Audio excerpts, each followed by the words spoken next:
गरीबी सिर्फ आर्थिक तंगी का नाम नहीं है, यह मानसिक और सामाजिक स्थिति का भी प्रतिबिंब हो सकती है।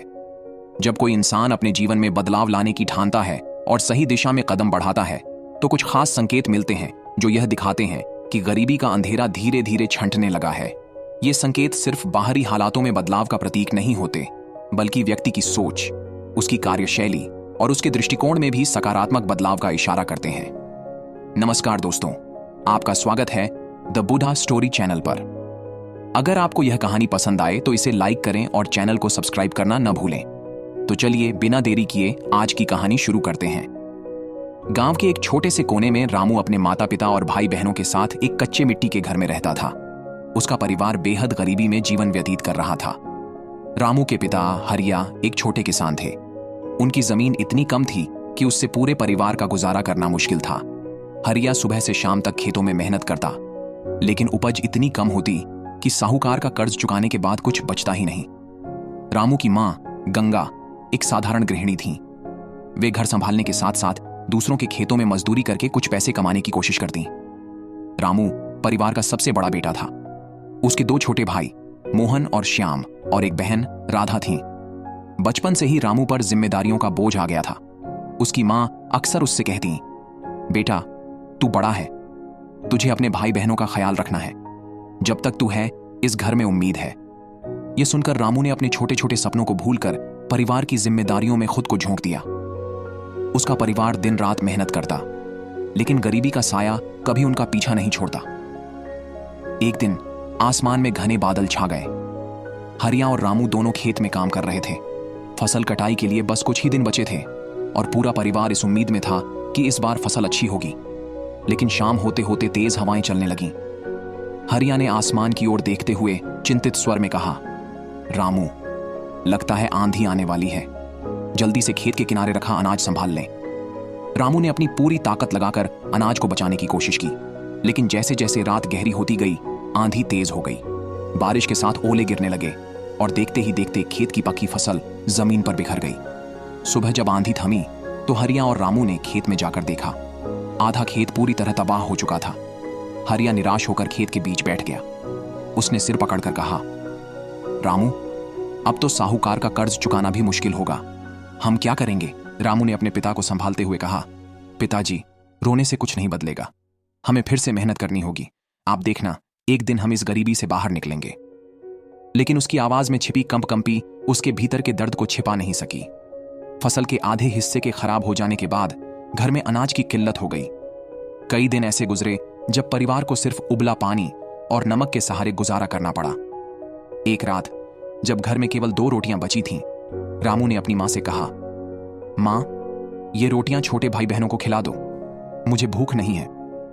मां ने उसे आंसुओं से भरी आंखों से देखा और कहा, बेटा तू बड़ा है, तुझे भूखे नहीं रहना चाहिए।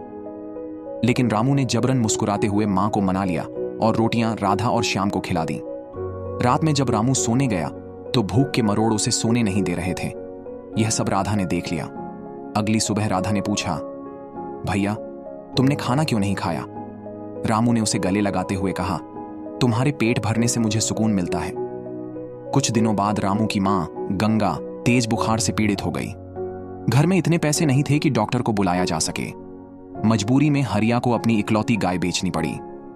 रामू ने मां के सिर पर गीला कपड़ा रखकर पूरी रात काटी।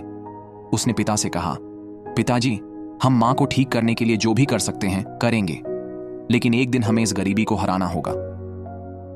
उस रात मां के पास बैठकर रामू ने खुद से सवाल किया, क्या गरीबों की मेहनत कभी फल नहीं देती? क्या हमारा नसीब हमेशा ऐसा ही रहेगा?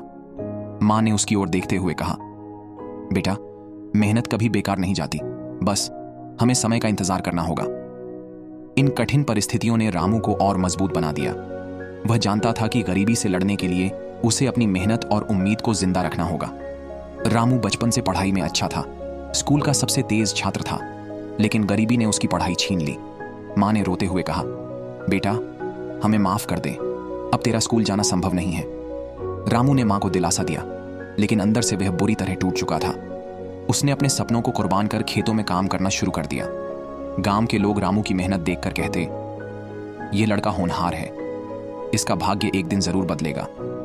लेकिन रामू के मन में हमेशा यह सवाल रहता क्या हमारी गरीबी कभी दूर होगी? क्या हमारी मेहनत का फल मिलेगा? एक दिन रामू के पिता हरिया ने खेत में बैठकर गहरी सांस ली और कहा, बेटा, मेहनत का फल जरूर मिलता है, लेकिन कभी कभी समय लग जाता है। यह दुनिया अजीब है। कुछ लोगों को बिना मांगे सब कुछ मिल जाता है और कुछ को हर जरूरत के लिए तरसना पड़ता है।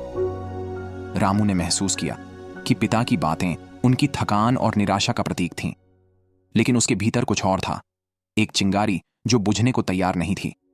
रामू ने सिर झुकाकर कहा, पिताजी, अगर किस्मत हमारे साथ नहीं है तो हम अपनी मेहनत से इसे बदल लेंगे। यह आसान नहीं होगा, लेकिन एक दिन ऐसा जरूर आएगा जब हम इस गरीबी से बाहर निकलेंगे। हरिया ने रामू की आंखों में झलकती उम्मीद देखी और हल्की मुस्कान के साथ उसके कंधे पर हाथ रखा। वह जानता था कि रामू अब सिर्फ उसका बेटा नहीं, बल्कि उसके टूटे सपनों को पूरा करने की एक नई उम्मीद बन चुका है। गर्मियों की एक सुबह सूरज की तेज किरणें खेतों पर चमक रही थीं। रामू अपने खेत में काम कर रहा था। उसकी पीठ पसीने से भीगी हुई थी, लेकिन उसका चेहरा थकावट और चिंता से भरा हुआ था। फसल की हालत खराब थी और परिवार की तंगी का बोझ उसके कंधों पर था। इसी बीच गांव के बुजुर्ग गुरुजी वहां से गुजर रहे थे। सफेद वस्त्र पहने गुरुजी ने रामू की आंखों में गहराई से झांकते हुए कुछ असामान्य देखा। रुककर उन्होंने पूछा, बेटा, क्या बात है? परेशान दिख रहे हो? रामू ने सिर झुका लिया और गुरुजी के सामने अपने दिल की बात खोल दी। उसने बताया कि किस तरह उसकी फसल हर साल बर्बाद हो जाती है, परिवार भूख और तंगी से जूझ रहा है और मेहनत के बावजूद जिंदगी में कोई सुधार नहीं हो रहा। गुरुजी मुस्कुराए और बोले, बेटा, गरीबी सिर्फ किस्मत का खेल नहीं है, यह तुम्हारी सोच और कर्मों का भी परिणाम है। यदि तुम अपनी सोच और आदतों को बदलने के लिए तैयार हो तो तुम्हारी स्थिति बदल सकती है।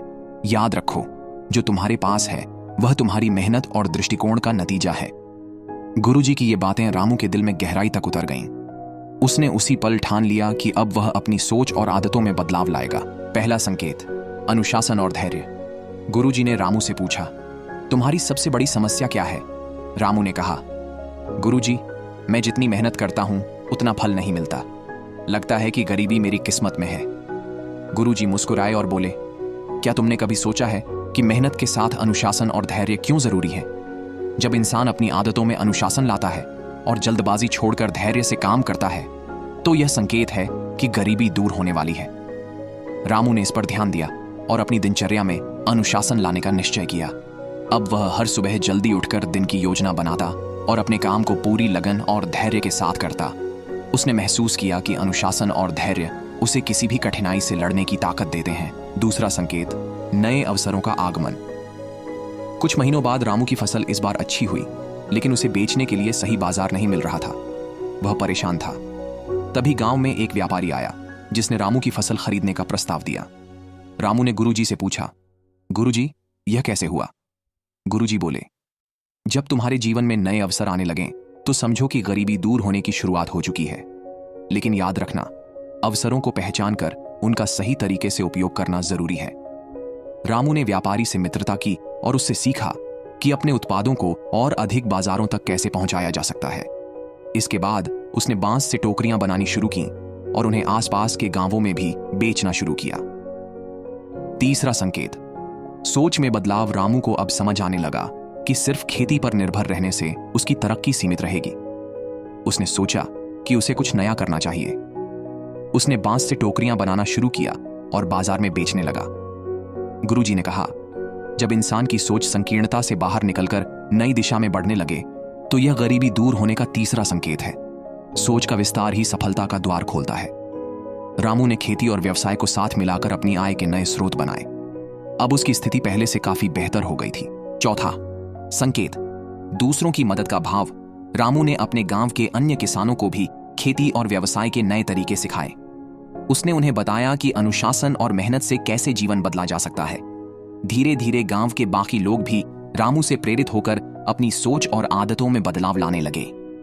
गुरुजी ने कहा, जब इंसान दूसरों की मदद करने लगे और दूसरों की तरक्की में खुशी महसूस करे तो यह गरीबी के अंत का चौथा संकेत है। जो दूसरों को देता है उसे जीवन में कई गुना ज्यादा मिलता है। रामू ने महसूस किया कि दूसरों की मदद करने से न केवल उसका जीवन समृद्ध हुआ, बल्कि उसने पूरे गांव को भी एक नई दिशा दी। पांचवां संकेत, आत्मविश्वास और आभार। कुछ वर्षों में रामू न केवल गांव का सबसे संपन्न व्यक्ति बन गया, बल्कि आत्मविश्वास से भी भर गया। अब उसे किसी भी काम में डर या संकोच नहीं होता था। रामू ने गुरुजी से कहा, गुरुजी, मैं अब समझ गया हूं कि गरीबी सिर्फ किस्मत का खेल नहीं है, यह इंसान की सोच और कर्मों का परिणाम है। आपने जो सिखाया वह मेरे जीवन का सबसे बड़ा उपहार है। गुरुजी मुस्कुराए और बोले, जब इंसान में आत्मविश्वास और आभार का भाव आ जाए तो समझ लो कि गरीबी पूरी तरह खत्म हो चुकी है। यह अंतिम संकेत है। रामू ने अब जीवन को एक नए दृष्टिकोण से देखना शुरू किया। उसने अपनी मेहनत, सही सोच और सकारात्मक दृष्टिकोण से न केवल अपनी स्थिति बदली, बल्कि पूरे गांव के लिए प्रेरणा बन गया। रामू की कहानी हमें सिखाती है कि गरीबी सिर्फ बाहरी परिस्थितियों से नहीं, बल्कि हमारी सोच और कर्मों से भी जुड़ी होती है। अनुशासन, नए अवसरों की पहचान, सोच में बदलाव, दूसरों की मदद और आत्मविश्वास, ये 5 संकेत हमें गरीबी से समृद्धि तक ले जा सकते हैं। तो अगली बार जब जीवन तुम्हें संकेत दे तो उन्हें पहचानो और सही समय पर कदम उठाओ। तब तक अपना ख्याल रखें। आपका हर दिन शुभ रहे। धन्यवाद और नमो बुद्धाय।